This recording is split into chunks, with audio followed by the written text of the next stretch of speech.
சென்னை மாவட்டோடைய வேட்பாளர்களை பற்றி நீங்கள் எப்படி பார்க்குறீங்க?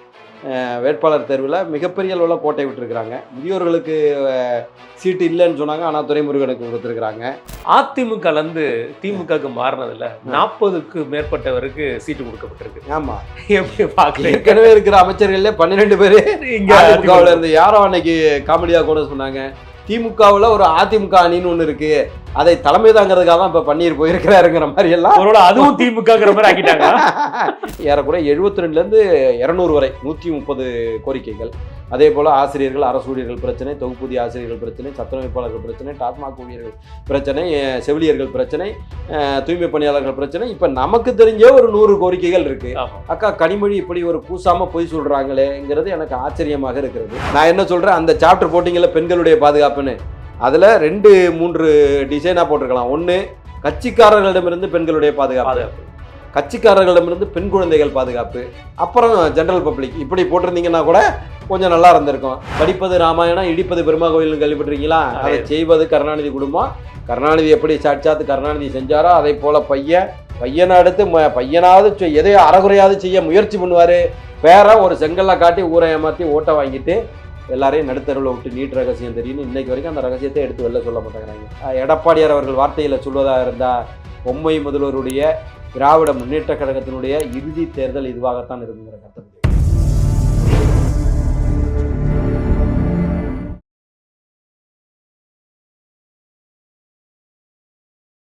வணக்கம்.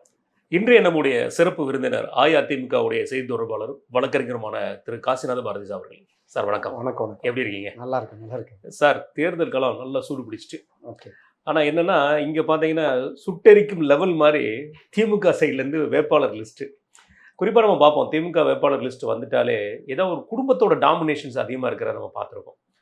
ஒவ்வொரு மாவட்டத்திலையும் அது இருக்கும். அங்கங்கே வாரிசு அரசியல் சம்மந்தப்பட்ட விஷயம் பேசும் பொருளாக இருக்கும். மாவட்ட செயலாளர்களோட ஆதிக்கம் பேசும்படும் பொருளாக இருக்கும். இந்த முறை என்னென்னா, தேர்தலில் வந்து வேட்பாளர்களை அவங்க நிப்பாட்டி இருக்கிறது 60 பேர் நாங்கள் புதுசாக வேட்பாளர் நிப்பாட்டியிருக்கோம். நிறைய ஸ்ட்ராட்டஜி வைஸாக நாங்கள் இந்தந்த கேண்டிடேட்ஸ் கொடுக்கல அப்படின்னு சொல்லி இது பண்ணி பர்டிகுலராக செப்பரேட் பண்ணி சொல்லியிருக்காங்க. அதில் குறிப்பாக ஃபஸ்ட்டு சென்னை மாவட்டத்தில் தான் வருவோம் சார். சென்னை மாவட்டோடைய வேட்பாளர்களை பற்றி நீங்கள் எப்படி பார்க்குறீங்க? இல்லை, சென்னை மாவட்டத்தை பொறுத்த வரைக்கும் கூட பரவாயில்ல. அதுலேயுமே வந்து 7 அந்த மாதிரி வேட்பாளர்கள் பழைய வேட்பாளர்களே நிப்பாட்டியிருக்கிறாங்க. குறிப்பாக பார்த்திங்கன்னா வந்து டிநகரில் ஏற்கனவே வந்து ஜேஎன் பலகன் சகோதரர் தான் இதில் நின்னார். 100 ஓட்டில் தான், சொற்பு வாக்கில் தான், 100 சொச்சம் வாக்கில் தான் வந்து டிநகர் சத்யா அவர்கள் தன்னுடைய வெற்றி வாய்ப்பை இழந்தார். அதே கேண்டிடேட்டை போட்டார்னா திரும்ப சிம்பதி கிரவுண்டில் வந்து ஆட்டோமேட்டிக்காக ஜெயிச்சுருவார்.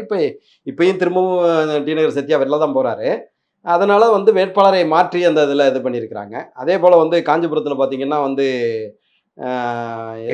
எழிலரசு எஸ்எம்பி அவர் அண்ணாமலை அவர்களுடைய மூத்த தலைவருடைய பேரனுக்கு இருக்கிற சீட்டை மாற்றி இது பண்ணியிருக்காங்க. அதே போல் வந்து தாம்பரத்தில் எஸ்ஆர் ராஜா 3 முறை வெற்றி பெற்றவரை மாற்றிட்டு வேறு வேட்பாளரை போட்டு அவங்க தொண்டர்கள் படையோடு வந்து டிஆர் பாலுவை முற்றுகையிட்டதையும் பார்க்குறோம்.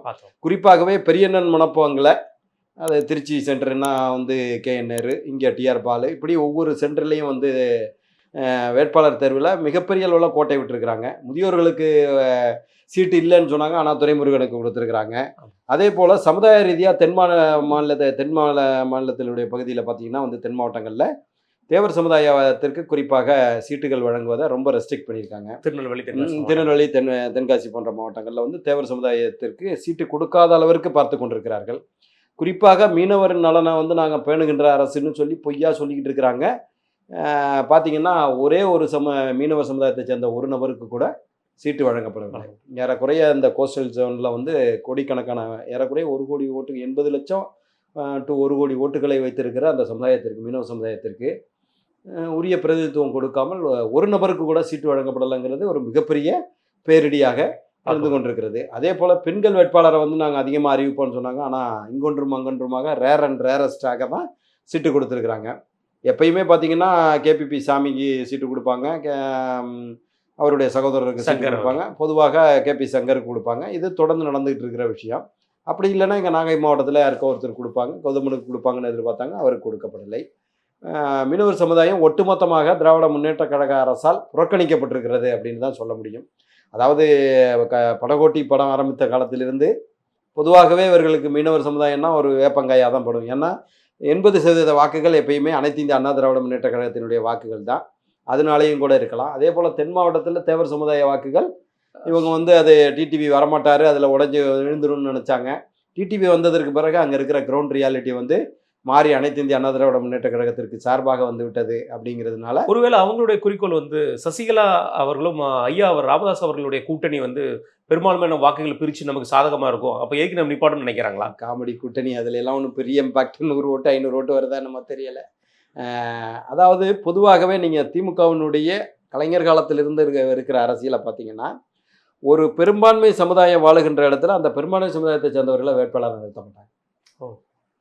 செஞ்சி ராமச்சந்திரன் புறக்கணிக்கப்பட்டு வன்னியர் சமுதாயத்தை சேர்ந்தவர், அவர் புறக்கணிக்கப்பட்டு அங்கே வந்து பொன்முடியை கொண்டு வந்ததோ, அதே போல் திருச்சியில் வந்து முக்குளத்தோறும் முத்தரையரும் அதிகமாக இருக்கிற அந்த சமுதாயத்தை இதில் வந்து KN நேருவை முன்னிலைப்படுத்தியதோ, நீங்கள் தமிழ்நாடு ஃபுல்லாக நீங்கள் இது மாதிரி ஒரு ஸ்ட்ராட்டஜி எடுத்து பார்த்தீங்கன்னாலே அங்கே இருக்கிற மைனாரிட்டியை தான் வளர்த்து விடுவாங்க. ஈவன் ஏவாவேலு 5000 வாக்கு மட்டுமே உள்ள சமுதாயத்தை சேர்ந்தவர், வன்னியர்கள் அதிகமாக இருக்கிற அந்த திருவண்ணாமலை மாவட்டத்தில் அது பார்த்தீங்கனால மைனூட்டாக பார்த்தீங்கனால மைனாரிட்டிகளே வளர்த்து விட்டு. ஏன்னா நாளைக்கு ஒரு மெஜாரிட்டி சமுதாயத்திலிருந்து ஒருத்தர் வந்து தலைவராக வந்து அமைச்சராக வந்து ஒரு பெரிய தலைவராக அங்கே உருவெடுத்துட்டான்னா நம்மளை வந்து டிமாண்ட் பண்ணுவான். அந்த மாதிரி வரக்கூடாது என்பதற்காகவே அங்கே உள்ள மைனாரிட்டியை என்கரேஜ் பண்ணுறது. நீங்கள் மைனூட்டாக பார்த்தீங்கன்னா, நான் அந்த ரிசர்ச் எல்லாம் வந்து பல ஆண்டுகளுக்கு முன்பே பண்ணினவன். நீங்கள் மைனூட்டாக ஒவ்வொரு இடத்துலையும் செஞ்சி ராமச்சந்திரனை ஏன் புறக்கணிச்சாங்க, ஒவ்வொரு தொகுதியாக வந்து பார்த்தீங்கன்னா நம்மளால் புரிந்து கொள்ள முடியும். இந்த மாதிரிலாம் தேவையில்லை. மக்களுக்கான பணியை யார் செய்கிறாங்களோ அவங்களுக்கு முக்கியத்துவம் கொடுத்தாலே போதுமானது. ஏன்னா 3 முறை ஜெயித்தவங்களை விட்டுட்டு பொதுவாகவே வந்து இன்னமும் சொல்ல போனால் அதிமுக ஜெயிக்கணும்னு திமுக நினைக்கிறாங்கிற அளவிற்கு இவங்க வேட்பாளர் தேர்வில் அவ்வளவு மோசமான சூழல் நிலவி இருக்கிறதுங்கிறத நம்ம வெளிப்படையாகவே பார்க்குறோம். என்ன மாதிரியான ஸ்ட்ராட்டஜிஸ் இந்த வேட்பாளர் செலக்ட் பண்ணியிருப்பாங்க நீங்க நினைக்கிறீங்க? ஸ்ட்ராட்டஜி எல்லாம் ஒண்ணுமே கிடையாது. பிரபாகர் ராஜா பயங்கர சிக்கலுக்குள்ளானவர். இல்ல குறிப்பா நம்ம சொல்ல போனா ஒரு 4 அமைச்சர்களுக்கு கொடுக்கல, முன்னாள் அமைச்சர்கள். அதுல குறிப்பா சொல்ல போனா பொன்முடி அவர்கள் சர்ச்சை பேச்சுக்கு, மனோ தங்கராஜ் வந்து பல ஊழல் வழக்குகள் மோடி அவர்களுக்கு எதிராக நிறைய விஷயங்கள் நிறைய இருக்கு, செக்ஸ் ஸ்கேண்டல்ஸ் நிறைய இருக்கிற மாதிரி இருக்கு. ஆமா, கைவி செல்வராஜ் அமைதியா இருக்கிறவங்க அவங்களுக்கு ஏன் புறக்கணிச்சாங்க, பெண்ணா இருக்கிறாங்கன்னு விட்டுட்டாங்கன்னு தெரியல. 4வது வந்து காந்தி அவர்களுக்கும் இவருக்கும் ஒத்து போல, உதயநிதிக்கும் காந்திக்கும் ஒத்து போலங்கிற மாதிரி சொன்னாங்க. அது எந்த அளவுக்குங்கிறது நமக்கு தெரியலன்னு வைங்களேன். அதுவும் புறக்கணிக்கப்பட்டிருக்காங்க. பிரச்சனைக்குரிய வேட்பாளர்னு சொல்லி பார்த்து பிரபாகர் ராஜா மாதிரியான ஆட்கள் இது பண்ணல. ஆனா பாத்தீங்கன்னா நம்ம எழும்பூர்ல பரந்தாமன் அவர்கள் வந்து எந்த ஒரு கெட்ட பேரும் இல்லாம ஒரு தரமான பேச்சாளர், நல்ல நாகரீகமான பேச்சாளர். அவரை எடுத்துட்டு நாகரீக குறைவா பேசுற தமிழன் பிரசன்னாவை போட்டிருக்காங்க. 2 பேருமே எனக்கு நண்பர் தான். இங்க உயர்நீதிமன்றத்தில் வழக்கறிஞர், சக வழக்கறிஞர்கள் தான். அதில் பொறுத்த வரைக்கும் நம்ம கொண்டு எழும்பூர் மக்களுக்கு ஏதாவது த்ரெட் இருக்குன்னு நினைக்கிறீங்களா அவரோட ஸ்மைல் மூலமா? இருந்தாலும் வந்து கம்பேர்ட் டு தமிழன் பிரசன்னாவை பொறுத்தவரை இவர் வந்து தரமான பேச்சாளர், நாகரிகமான பேச்சாளர், ரொம்ப இன்டெப்தா பேசக்கூடியவர். மாற்று இயக்கமாக இருந்தாலும் கூட அவருடைய பேச்சாளர். இவரை பொறுத்த வரைக்கும் அந்த மாதிரி நடந்து கொள்ள மாட்டார். தரக்குறைவாக பேசக்கூடியவர். கொஞ்சம் கம்பேரிசன்லேயே அங்கே தவறு நடந்திருக்குங்கிறது தான் எனக்கு படுது. அது என்ன மாதிரி ஸ்ட்ராட்டஜி நடந்துச்சுன்னு எனக்கு தெரியல. அது மாதிரி எஸ்எம்பி இளரசனும் நல்லா பேசக்கூடியவர். அந்த இயக்கத்தினுடைய மாணவரணி பொறுப்பாளர். நல்லா தான் அவர் மேலே எந்த குற்றச்சாட்டும் இருக்கிற மாதிரி எனக்கு தெரியல. அவங்க திரைமறைவில் எதுவும் இருக்காங்கிறது எனக்கு தெரியல. ஆனால் நேரடியாக அவர் நல்ல ஒரு தரமான பேச்சாளர். அவரையும் ஏன் புறக்கணிச்சாங்கிறது ஆச்சரியமான விஷயமாக இருக்கிறது. அடுத்ததாக இந்த தேர்தல் அறிக்கையை பொறுத்த வரைக்கும் குறிப்பாக எடுத்துக்கிட்டீங்கன்னா வந்து அதுக்கு முன்னாடி சார் இந்த மாவட்ட செயலாளர்களோட டாமினேஷன் குறிப்பா சொல்ல போனா வட சென்னையில இங்க வந்து பாத்தீங்கன்னா சேகர் பாபு குறிப்பாகவே அவர் ஐ பரந்தாமனுக்கு கிடைக்காததுக்கு காரணமே அவர் கொஞ்சம் சேகர் பாபுவோடு மோதல் போக்கை கடைபிடித்தாருங்கிற மாதிரி ஒரு தகவலை நான் பத்திரிகைகள்லாம் படித்தேன். அது கூட காரணமாக இருக்கலாம். எல்லாருமே அந்த கட்சியை பொறுத்த வரைக்கும் குறுநில மன்னர்களாக, அனைத்து இந்திய அண்ணா திராவிட முன்னேற்ற கழகத்தில் மக்கள் பணி தான் வந்து குறுநில மன்னராக இருக்க முடியுமே தவிர தனி குறுநில மன்னராக யாரும் உருவெடுக்க முடியாது. திமுக 2 கருணாநிதி 60க்கும் மேற்பட்ட வேட்பாளர்களா புது வேட்பாளர்களே அறிவிச்சிருக்கிறாங்க. ஒரு சின்ன சப்தம் கூட இல்லாமல். என்ன பெரிய அளவில் வந்து திமுக எதிர்பார்த்துக்கிட்டு இருந்ததே வந்து அந்த வேட்பாளர் தேர்வுலையும் கூட்டணி கட்சிகளோடு ஒத்து போறதுலயும் மிகப்பெரிய பிரச்சனை வெடிக்கும். அதை வச்சு நம்ம குளிர்காஞ்சிடலாம். எப்பயுமே குளிர்காஞ்சி அரசியல் பண்றவங்க தானே அவங்க. அப்படி ஒரு மிகப்பெரிய எதிர்பார்ப்புல இருந்தாங்க. அத்தனையிலையும் மண்ணை போடுகின்ற விதத்துல, மண்ணை போட்டா கூட பரவாயில்ல, பெரிய பாறாங்கல்லை போடுகின்ற அடிப்படையில ஒரே நாள்லயே பேச்சுவார்த்தையை முடிச்சு, ஒரே நாள்லயே தொகுதியை வெளியிட்டு, ஒரே நாள்லயே வேட்பாளரை அறிவித்து ஒரு கடந்த ஒரு வாரத்துல இருந்த ட்ரெண்டை அப்படியே வந்து குதிரை பாய்ச்சலில் மாற்றி அமைத்து விட்டார் எடப்பாடியார். உண்மையிலே யாரும் எதிர்பார்க்காத விஷயம். நாங்கள் எல்லாமே இவங்க கட்டமைச்ச மாயையில 80 சீட்டு கேட்குது பிஜேபி, 65 சீட்டு கேட்குது, நாங்கள் எல்லாமே மிரண்டு போய் கிடந்தோம். உண்மையா இருக்குமோ அப்படிங்கிற மாதிரி தமிழகத்தில் இருக்கிற காட்சி ஊடகங்களை வச்சு அப்படி ஒரு ப்ரொஜெக்ஷனை வந்து திராவிட முன்னேற்ற கழகமும் பெண் நிறுவனமும் செய்து கொண்டு வந்தது.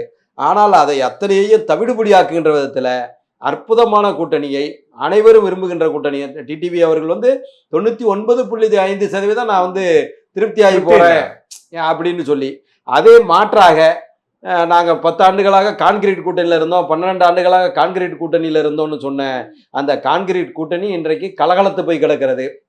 குறிப்பாக தமிழக வாழ்வுரிமை கட்சி அதை விட்டு வெளியேறிட்டு அந்த கூட்டணியை விட்டு. அதே போல் மக்கள் நீதி மையம் பேச்சுவார்த்தைக்குன்னு குழு அமைச்சவங்க பேச்சுவார்த்தையே ஃபெயிலியர் ஆகி போய் நாங்கள் விரக்தியின் விளிம்பில் நாங்கள் தேர்தலே நிற்கலை, வைகோ ஒரு காலத்தில் எடுத்தார்கள முடிவு, அது மாதிரி ஒரு முடிவை, தற்கொலை முடிவை இன்றைக்கு எடுத்திருக்கிறார்கள். இந்த இவங்களோட போய் கூட்டணி வச்சதே ஒரு தற்கொலை முடிவுன்னு வைங்களேன். அதையும் தாண்டி அவர் புறக்கணிப்பு எப்படி நீங்க தியாகமும் பாக்குறீங்க? அவர் ஆதரிக்கிறாருங்கிற மாதிரியும் தியாகங்கிற மாதிரியும் புறக்கணிப்புங்கிறது அவர் ஒட்டுமொத்தமாக அவர் தமிழக மக்களை புறக்கணித்தார். தமிழக மக்கள் வந்து கமலஹாசன் கட்சி ஆரம்பித்த போது உண்மையிலேயே பெரிய அளவில் எதிர்பார்த்தார்கள். ஆனால் அதற்கு மாறாக அது ஒரு பிள்ளையார் படிக்க போய் குரங்காக மாறுகின்ற போல ஆகிவிட்டது. கடைசியா வந்து அவர் விட்டு டிவி உடைஞ்சது தான் மிச்சம். என்ன அது பெரிய எதிர்பார்ப்பு வந்து பொய்த்து போனது. அடுத்ததாக வந்து இவங்க இயக்கத்தில் கூட்டணியில், அதாவது வந்து அதிமுகவில் ஒரு சின்ன சிராய்ப்பு வந்திருந்தா கூட மிகப்பெரிய புதாகரமாக வெடித்து கொண்டு போயிருப்பாங்க. ஆனால் மறுமலர்ச்சி திமுக 6 தொகுதியிலிருந்து 4 தொகுதியாக குறைத்து கொண்டு 4லையும் 3ல் வந்து உதயசூரியன், இப்போ உதயசூரியனில் நிற்கிறாங்கனாலே உதயசூரியனில் சேர்ந்ததாக தான் கணக்கட்டு. பிஃபார்ம் வாங்குறதுக்கு உங்களுக்கு உறுப்பினராக மெம்பர்ஷிப் போட்டால் தான் நீங்கள் பிஃபார்மில் இது பண்ண முடியும். அடுத்து விப்பு ஆர்டர் வர்ற போது, கொறடா உத்தரவு வர்ற போது திமுகவில் என்ன முடிவு எடுக்கிறாங்களோ அதை தான். அப்போ அதை ஒரு செப்பரேட் பார்ட்டியாக சொல்ல வேண்டிய அவசியம் கிடையாது. என்ன ஒரு தொகுதியில் மட்டும், அதுவுமே கௌரவம், அதில் என்ன இங்கே மட்டும் நல்லவனாக இருப்பேன் அங்கே மட்டும் கெட்டவனாக இருப்பாங்கிறது எனக்கு ஒன்றும் புரியலைன்னு வைங்களேன். அது நான் 6 தொகுதியிலிருந்து 4ஆக குறைத்தது. மார்க்சிஸ்ட் பெரியக்கங்களை, மார்க்சிஸ்ட் கட்சியை பொறுத்த வரைக்கும் 6லிருந்து 5 ஆகவும், இந்திய கம்யூனிஸ்ட் 6லிருந்து 5 ஆகவும், அதாவது விரக்தியின் விளிம்பில் மார்க்சிஸ்ட் இயக்கத்தினுடைய சிபிஐ கூட ஒன்றும் பெருசாக சொல்லிக்கல. மார்க்சிஸ்ட் இயக்கம் வந்து வெளியில் வந்து அவர் சண்முகம் அவர்கள் மாநில குழு தலைவர், நாங்கள் எங்களுக்கு வந்து வருத்தம் தான், இருந்தாலும் நாங்கள் வேலை செய்கிறோன்னு விரக்தியின் விளிம்பில் கண் கிளங்கி சொல்கிறாரு. இது இவங்களோட கூட்டணியில் 10 ஆண்டுகளாக பயணித்த கான்கிரீட் கூட்டணி. இன்னும் பார்த்தீங்கன்னா விடுதலை சிறுத்தைகளை பொறுத்தவரை வேங்கவேல் பிரச்சனையிலிருந்து, அந்த கள்ளக்குறிச்சி மரணம் ஏற்பட்டதிலிருந்து, தூய்மை பணியாளர்கள் பிரச்சனையிலிருந்து, தமிழகத்தில் இருக்கிற என்சிஆர்பி ரிப்போர்ட்டு 2023 தலித்துகளுக்கு எதிரான வன்கொடுமை அதிகமாகி இருக்கிறது, குறிப்பாக தலித் மாணவர்களுக்கு எதிரான கொடுமை அதிகமாகி இருக்கிறது என்சிஆர்பி ரிப்போர்ட் சொல்லியிருக்கு. இதையெல்லாம் சமரசம் செய்து கொண்டு இவங்களோடு பயணித்தா ஏதாவது நமக்கு கிடைக்குமா அப்படின்னு சொல்லி ஒரு சுயம்புவாக உருவெடுத்த தலைவர் தன்னுடைய சுயத்தை இழந்து இவர்களோடு பயணித்துக் கொண்டிருந்தார். அவர் காட்டுமன்னார் கோயிலே அவர் போட்டியிடுறாரு. அதை அடுத்ததா வர்றேன்.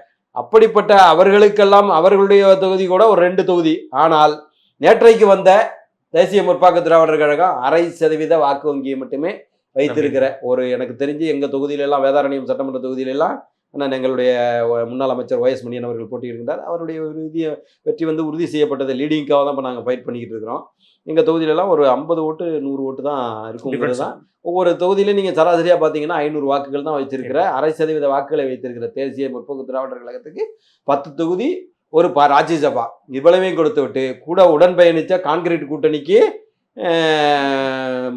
சம்மட்டியை அடி கொடுத்துருக்கிறார்.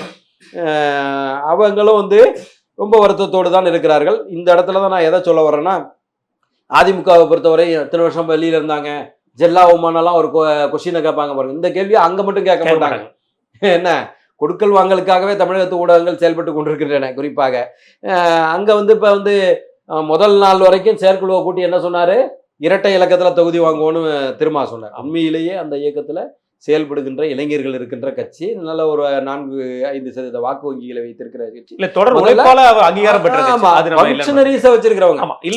சில கட்சிகள் காங்கிரஸ் கட்சியெல்லாம் வந்து சீட்டை வாங்குவாங்க, இதை பண்ணுவாங்க. ஆனா பங்கனரிஸ் இருக்க மாட்டாங்க, வேலை செய்ய எல்லாருமே தலைவரா இருப்பான்.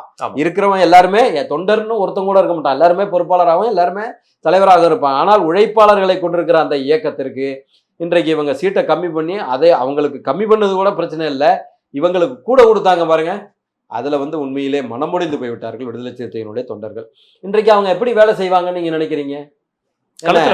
அதனால வந்து அதை ஒருங்கிணைவதற்கோ ஜில்லாவதற்கோ வேலை செய்வதற்கோ அதை வெளியில் சொல்லிக்கலனாலும் தலைவர்கள் ஏதோ ஒரு காரணத்துக்காக மனமாச்சரியங்களுக்காக ஒதுங்கினாலும் தொண்டர்கள் வேலை செய்ய தயாராக இல்லை. அதனால இந்த கூட்டணி இன்றைக்கு கலகலத்து போய் கிடக்கிறது. குறிப்பாக தோல்வி பயத்தினுடைய உச்சத்தில் திராவிட முன்னேற்றக் கழகம் இருக்கிறது. அந்த 5000 ஏற்றினதாக இருக்கட்டும், கோடைகால இதை கோடை வருவதற்கு முன்பே கொடுத்ததாக இருக்கட்டும், இந்த ஆண்டு மட்டும் வலிந்து பொங்கல் தொகுப்பை அடங்கியதாக இருக்கட்டும், தோல்வி பயத்தினுடைய உச்சத்தில் இன்றைக்கு திராவிட முன்னேற்றக் கழகம் இருந்து கொண்டிருக்கிறது. நாங்கள் இங்கே எதை சுட்டி காட்ட விரும்புகிறோம், இதில் என்னென்னா காங்கிரஸ் பெரிய இயக்கம் எதுவுமே சொல்லாமல் எங்கிருந்தோ ஓவர் ஃபோனில் மிரட்டி 3 சீட்டு அதிகமாக பிடுங்கி கொண்டது, பறித்து கொண்டதுன்னு தான் சொல்ல முடியும். நீங்கள் கேட்டாங்க இவங்க கொடுத்தாங்கன்னெல்லாம் சொல்ல வரல. பிரவீன் சக்கரவர்த்தி அவர்களும், மாணிக்கம் தாகூர் அவர்களும், ராஜேஷ் அவர்களும், அந்த காங்கிரஸ் கட்சியில் இருந்த பொறுப்பாளர்கள்லாம் காரி உமிழ்ந்தது உலகம் அறிந்த வரலாறு. அங்கேயும் செல்லாவதுக்கான வாய்ப்பில்லை. இதில் உச்சபட்சமாக இந்த திராவிட முன்னேற்ற கழக கூட்டணியை ராகுல் காந்தி அவர்கள் விரும்பவில்லை. விரும்பாததுனால தான் அவருக்கு அன்ஃபாலோ செஞ்சுட்டு போனார். பிறந்தநாள் வாழ்த்தில் ப்ரோ மிஸ்ஸிங் அனுப்பிச்சு, அதாவது இவ்வளவு இன்டர்நேஷனல் பிரச்சனை நடந்துகிட்டு இருக்கு, உலகளாவிய பிரச்சனையிலையும் பாரத பிரதமர் மோடி அவர்கள், தலைமகனாக இருக்கிற பாரத பிரதமர் மோடி அவர்கள் தமிழகத்திற்கு 3 முறை பிரச்சாரத்திற்கு வந்துவிட்டு சென்று விட்டார். மத்திய உள்துறை அமைச்சராக இருக்கிற அமித்ஷாஜி இங்கே 2 முறை 3 முறை வந்துவிட்டு சென்று விட்டார். எடப்பாடியார் அவர்கள் இல்லத்துக்கு உணவருந்தி கூட்டணியை கன்ஃபார்ம் செஞ்சுட்டு விட்டாங்க. போட்டாவா இந்த இடத்துல இருக்கா, அந்த இடத்துல இருக்கா, ஓரமாக இருக்கா, பெருசாக இருக்கா, மாறுகண்ணா பார்க்குற மாதிரி இருக்கு, இப்படியெல்லாம் விமர்சனம் செய்கின்ற காட்சி ஊடகங்கள் இன்றைக்கு சும்மா இருக்கிற ராகுல் காந்தி இந்த கூட்டணியை பிடிக்காததுனால பிரச்சாரத்திற்கு வரல. இதை ஒரு பேசுபொருளை ஆக்கியிருக்கிறாங்களான்னா பேசுபொருளை ஆக்கலை, எல்லாமே கொடுக்கல் வாங்கலுக்கு தான் செயல்படுதுன்னு வைங்களேன். இப்படி இன்றைக்கு திமுக கூட்டணி கலகலத்து போய் கிடக்கிறது. இந்த சூழ்நிலையில வெந்த புண்ணுல வேல் பாய்ச்சிறது போல ஒரு தேர்தல் அறிக்கை. இன்னொரு கேள்வி சார், அதிமுக திமுகவுக்கு மாறினதுல 40க்கு மேற்பட்டவருக்கு சீட்டு கொடுக்கப்பட்டிருக்கு. ஆமா, எப்படி பாக்குறீங்க? ஏற்கனவே இருக்கிற அமைச்சர்களே 12 பேரு இங்க அதிமுகவுல இருந்து. யாரோ அன்னைக்கு காமெடியா கூட சொன்னாங்க, திமுகவுல ஒரு அதிமுக அணின்னு ஒண்ணு இருக்கு, அதை தலைமை தாங்கிறதுக்காக தான் இப்ப பன்னீர் போயிருக்கிறாருங்கிற மாதிரி எல்லாம் அதுவும் திமுகங்கிற மாதிரி ஆக்கிட்டாங்க. அதனால அந்த அளவுக்கு அங்க தலைவர்களுக்கும் உழைப்பாளர்களுக்கும் பஞ்சம் இருக்கு, ரைட்டுங்களா? அங்க உங்களுக்கு சரியான நபர்கள் இருந்தா இப்ப நேருவை அங்க போட முடியுமா ரீப்ளேஸ் பண்ணி? ஆனா கரூர்ல போடுறீங்கன்னா அங்க சரியான பங்கனரிஸ் உங்க கட்சியில இல்ல. அதுதான் ஒரு காரணம். என்ன சரி, இப்படி ஒரு இவ்வளவு பேரை இழந்து அதற்கு பிறகு இப்ப இந்த அதிமுகங்கிற ஒரு கட்சி இல்லாமலே உள்ள போயிடணும். இத்தனை தலைவர்களுடைய இழப்பு திமுகவுக்கு வந்துருச்சுன்னா இவ்வளவு பேரை வச்சுக்கிட்டே இவ்வளவு வாட்டர் கேன் போடுறவனையும் அறிவாலயத்து ஓரத்துல நின்றுக்கிட்டு வாட்டர் கேனை போட வர்றவங்களையும் கேஸ் சிலிண்டர் போட வர்றவங்களையும் அழைச்சிட்டு போய் கூட்டணியில சேர்த்துக்கிட்டு இருக்காங்க. இதை தாண்டியும் பேஸ்மெண்ட் வீக்குங்கிற மாதிரி உதறல் எடுத்துக்கொண்டு தான் இருக்கு. பன்னீரை சேர்த்தோம்னா ஒரு 1000 ஓட்டு வருமா, சின்னம்மாவை தனியா கட்சி ஆரம்பிக்க சொன்னா அதுல ஒரு 500 ஓட்டு வருமா, இந்த மாதிரியான அற்புதமான வேலைகள், இந்த மாதிரியான ஒரு சீர்குலைவான நிலைமை திமுகவுக்கு ஏன் வந்துச்சுன்னு நானே உண்மையில ஆழ்ந்த அனுதாபத்தை தெரிவிச்சு. ஒரே காரணம் என்ன தெரியுமா, மக்கள் நலனுக்காக நீங்கள் உழைக்கவில்லை. Right sir. இன்னொரு கேள்வி சார், அதாவது இந்த ஆட்சியில நம்ம கடைசி ஒரு 2 வருஷமா பார்த்துட்டு இருக்கிற மிகப்பெரிய ஒரு விஷயம் கிட்னி முறைகேடு. அதை முறைகேடு செய்த எம்எல்ஏ பேர் குற்றச்சாட்டு இருக்கிறது கதிரவன். அவருக்கு சீட்டு கொடுக்கப்பட்டிருக்கு மீண்டும். இதுல இன்னொரு பக்கம் செந்தில் பாலாஜி அவர்கள் கேட்டா அவர் வீரர் சூரர் அப்படிங்கிற ஒரு பேர் எப்பவுமே இருக்கு. களத்துல அவர் நல்லா வேலை பார்ப்பாரு, எல்லாருக்குமே தெரியும். எல்லா கட்சியிலையும் பயணிச்சிருக்காரு, எல்லா கட்சிக்காரர்களும் களத்துல அவர் நல்ல உழைப்பாளிங்கிற பற்றி பேசுறாரு. அவர் கரூர் அரவக்குறிச்சியை தாண்டி கோயம்புத்தூர் தெற்கு போனது எதற்காக? இங்கே ஜெயிக்க முடியாதுங்கிறது தான். எம்ஆர் விஜயபாஸ்கர் அங்கே அற்புதமான வேலையை செஞ்சு வச்சுருக்காரு. அவர் எங்கே நடந்தாலும் ஆயிரக்கணக்கில் லட்சக்கணக்கில் மக்கள் திரளுகின்றார்கள். அதனால அங்கே ஆவாதுங்கிறதுனால தான் போன முறை பிரச்சாரம் பண்ணாரு சார். ஜெயிச்ச உடனே பதவி ஏற்க முன்னாடியே நீங்கள் மண்ணல்லுங்க கோயம்புத்தூர்ல எதை சொல்லுவார்? கோயம்புத்தூர்ல என்ன தள்ள போறாருன்னு தெரியல. ஆமாம், டாஸ்மாக் சரக்கை பற்றி எதுவும் பேசுகிறாரான்னு தெரியல. அதனால தோல்வி பயத்தின் உச்சத்தில் தான் இவங்க இருக்கிறாங்க. இதில் வெந்த புண்ணுல வேல் பாய்ச்சது போல் இந்த தேர்தல் அறிக்கையை வெளியிட்டிருக்கிறாங்க. உண்மையிலே நகைப்புக்குரியதாகவும் திகைப்புக்குரியதாகவும் இருக்குன்னு கூட எடுத்துக்கலாம்னு வச்சுங்களேன். அதில் ஃபர்ஸ்ட் என்னோட கேள்வி தான் சார், தேர்தல் அறிக்கையில் இவங்க சொல்ற ஒரு தடவையும் போன தடவை இல்லை முகாந்திரத்தை முதல்ல முடிச்சாரு. Right sir. ஒரு இயக்கம் தேர்தல் அறிக்கை வெளியிடுதுன்னா முதல்ல எதிர்க்கட்சியாக இருக்கணும். ஆமாம், ஆளுங்கட்சியாக இருக்கிறவங்க எதுக்கு தேர்தல் அறிக்கையை வெளியிடணும்? அப்போ நீங்கள் எதுவுமே செய்யலைங்கிறத இதில் பாஸ்ட் ஹிஸ்ட்ரியை முதல்ல பார்க்கணும். இவங்க எப்படி செய்கிறவங்க. சென்ற தேர்தலில் 2021 505 வாக்குறுதிகளை நீங்கள் கொடுத்தீங்க. சரி, 505 வாக்குறுதிகள்லாம் சகோதரி கனிமொழி என்ன சொல்கிறாங்கன்னா 80% வாக்குறுதிகளை 404. அதை எப்படி எண்ணுனாங்க? 403 இல்லாமல் 404 எப்படி எண்ணாங்கன்னு எனக்கு தெரியலை. 404 வாக்குறுதிகளை நிறைவேற்றிட்டோம்னு சொல்கிறாங்க. 404 வாக்குறுதிகளை நிறைவேற்றிருந்தா நீங்கள் ஏன் கேஸ் சிலிண்டர் போடுறவனையும் வாட்டர் கேன் போடுறவனையும் கூட்டணி கலைச்சு கொண்டு போய் சேர்க்கணும்? அவசியம் நீங்கள் இருமாப்போடு இருந்திருக்கலாமேப்பா, கூட்டணி கட்சிகளை எல்லாம் கலட்டி விடுங்கப்பா, நான் தனியாக நின்று திமுக கலைஞர் ஆட்சியை திரும்ப அமைக்கணும், நான் தனியாக நின்று போட்டிடுறேன்னு சொல்லிட்டு போயிடலாமே. எதுக்கு நீங்கள் ஒவ்வொருத்தனையும் தேடி அலையணும்? சரிங்களா? அப்போ அந்த சென்ற தேர்தலிலே கொடுக்கப்பட்ட 505 வாக்குறுதிகளிலே என்னை பொறுத்தவரை என்னுடைய கால்குலேஷனுக்கு 15 to 20% வாக்குறுதிகளை கூட இவர்கள் நிறைவேற்றவில்லைங்கிறது தான் உண்மை. இதற்கு உதாரணமாக சென்ற வாரம் தமிழகத்தில் இருக்கிற விவசாயிகள் அத்தனை பேரும் சேர்ந்து விவசாயிகள் சங்கம், விவசாயிகள் உறுப்பினர்கள் கிடையாது, விவசாயிகள் சங்கங்கள், பல்வேறு சங்கங்கள் அங்கங்கே ஒவ்வொரு மாவட்ட வாரியாக ஒவ்வொரு தாலுக்கா வாரியாக இருக்கும். இந்த சங்கங்கள்லாம் கோயம்புத்தூரில் கூட்டம் போட்டு மாநில ஒருங்கிணைப்பாளர் அண்ணன் PR பாண்டியன் அவர்கள் தலைமையிலும், அதே போல் வழக்கறிஞர் ஈசன் முருகசாமி என்னுடைய நண்பர், இங்கே சென்னை உயர்நீதிமன்றத்தில் வழக்கறிஞர் இருந்தவர், இப்போ பொது நலனுக்காக மக்கள் சேவையில் இறங்கிட்டார். அவங்கெல்லாம் சேர்ந்து இந்த திராவிட முன்னேற்ற கழக அரசு இந்த 2021 தேர்தல் வாக்குறுதியில் 72லேருந்து 200 வரைன்னு நினைக்கிறேன் 140 வாக்குறுதிகளை கொடுத்தாங்க. 140 வாக்குறுதிகளில் 2-3 தவிர வேறு எதுவும் நிறைவேற்றலை. அதனால இந்த திராவிட முன்னேற்ற கழக கூட்டணிக்கு வாக்களிக்கக்கூடாது விவசாயிகள் விரோத அரசாக இந்த அரசு செயல்பட்டிருக்கிறது. விவசாயிகள் மீது குண்டாஸ் போட்டிருக்கிறது. அருண் உட்பட பல்வேறு விவசாயிகள் மீது குண்டாஸ் போட்டிருக்கிறது. மேல்மாவில் போராடின விவசாயத்துக்கு போராடினவங்க மேலே வழக்கு போட்டிருக்கு. இங்கே நெய்வேலியில் வழக்கு போட்டு நிறைய பேரை குண்டாஸில் அனுப்புனாங்க. இதையெல்லாம் சுட்டி காட்டி இந்த திமுக அரசுக்கு எந்த விவசாயியும் வாக்களிக்கக்கூடாது என்பதை மிக அற்புதமாக சுட்டி காட்டியிருக்கிறார்கள். அந்த இடத்துல எடப்பாடியார் அவர்கள் அந்த கவர்மெண்ட் போகிற அந்த டயத்தில் கூட 35,000 கோடிக்கு விவசாய கூட்டுறவு கடன்களில் கடன் வாங்கின கூட்டுறவு வங்கி கடன்களை தள்ளுபடி செய்தார். அதில் 14,000 கோடி கொடுத்தோம். மிச்சம் வர்றதுக்குள்ளார டென்யூர் மாறி போச்சு. இன்னைக்கு வரைக்கும் ஏமாற்றப்பட்டது விவசாயிகள் தான் ஏமாற்றப்பட்டிருக்கிறாங்க. இப்படிப்பட்ட சூழ்நிலையில் அவங்களுக்கு வாக்களிக்க கூடாதுன்னு சொல்லி ஏறக்குறைய 72லேருந்து 200 வரை 130 கோரிக்கைகள். அதே போல் ஆசிரியர்கள், அரசு ஊழியர்கள் பிரச்சனை, தொகுப்பூதிய ஆசிரியர்கள் பிரச்சனை, சத்துணமைப்பாளர்கள் பிரச்சனை, டாஸ்மாக் ஊழியர்கள் பிரச்சனை, செவிலியர்கள் பிரச்சனை, தூய்மை பணியாளர்கள் பிரச்சனை, இப்போ நமக்கு தெரிஞ்ச ஒரு 100 கோரிக்கைகள் இருக்கு. அக்கா கனிமொழி இப்படி ஒரு கூசாம பொய் சொல்றாங்களேங்கிறது எனக்கு ஆச்சரியமாக இருக்கிறது. ஒன்று. அடுத்ததாக வேளாண் சார்ந்த பணிகளுக்கு காவிரி டெல்டா பகுதிக்கு நாங்கள் முக்கியத்துவம் கொடுப்போம், விவசாய நிலங்களினுடைய பரப்பளவை லட்சக்கணக்கான ஏக்கரை உயர்த்துவோம்னு சொல்லியிருக்காங்க.